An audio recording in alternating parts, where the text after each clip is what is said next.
Hello everyone and welcome to my channel Rishu's Bookshelf. Today we are going to read another chapter from the book Charlotte's Web written by E.B. White. In the cool of the evening when shadows darkened the fairgrounds, Templeton crept from the crate and looked around. Wilbur lay asleep in the straw. Charlotte was building a web. Templeton's keen nose detected many fine smells in the air. The rat was hungry and thirsty. He decided to go exploring. Without saying anything to anybody, he started off. "Bring me back a word," Charlotte called after him. "I shall be writing tonight for the last time." The rat mumbled something to himself and disappeared into the shadows. He did not like being treated like a messenger boy. After the heat of the day, the evening came as a welcome relief to all. The Ferris wheel was lighted now. It went round and round in the sky and seemed twice as high as by day. There were lights on the midway, and you could hear the crackle of the gambling machines and the music of the merry-go-round and the voice of the man in the Beano booth calling numbers. The children felt refreshed after their nap. Fern met her friend Henry Fussy, and he invited her to ride with him in the Ferris wheel. He even bought a ticket for her, so it didn't cost her anything.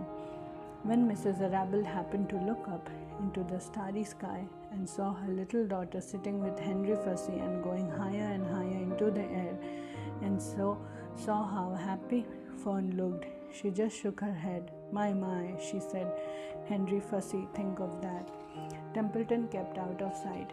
In the tall grass behind the cattle barn, he found a folded newspaper. Inside it were leftovers from somebody's lunch: a deviled ham sandwich, a piece of Swiss cheese, part of a hard-boiled egg, and the core of a wormy apple. The rat crawled in and ate everything. Then he tore a word out of the paper, rolled it up, and started back to Wilbur's pen. Charlotte had her web almost finished when Templeton returned, carrying the newspaper clipping. He had left a space in the middle of the web. At this hour, no people were around the pig pen, so the rat and the spider and the pig were by themselves. "I hope you brought a good one," Charlotte said. "It is the last word I shall ever write." "Here," said Templeton, unrolling the paper. "What does it say?" asked Charlotte. "You'll have to read it for me." "It says humble," replied the rat. "Humble," said Charlotte. "Humble has two meanings. It means not proud, and it means near the ground. That's Wilbur all over. He's not proud and he's near the ground." "Well, I hope you're satisfied," sneered the rat. "I'm not going to spend all my time fetching and carrying. I came to this fair to enjoy myself, not to deliver papers." "You've been very helpful," Charlotte said. "Run along if you want to see more of the fair." The rat grinned. "I'm going to make a night of it," he said. The old sheep was right. This fair is a rat's paradise. What eating and what drinking, and everywhere good hiding and good hunting. Bye-bye, my humble Wilbur. "Fare thee well, Charlotte, you old shimmer. This will be a night to remember in a rat's life." He vanished into the shadows. Charlotte went back to her work. It was quite dark now. In the distance, the fireworks began going off, rockets scattering fiery balls in the sky. By the time the Rabbles and the Zuckermans and Lurvy returned from the grandstand, Charlotte had finished her web. The word humble was woven neatly in the center. Nobody noticed it in darkness. Everyone was tired and happy. Fern and Avery climbed into the truck and lay down. They pulled the Indian blanket over them. Lurvy gave Wilbur a forkful of fresh straw. Mr. Arable patted him. "Time for us to go home," he said to the pig. "See you tomorrow." The grown-ups climbed slowly into the truck. Wilbur heard the engine start and then heard the truck moving away in the low speed. He would have felt lonely and homesick had Charlotte not been with him. He never felt lonely when she was near.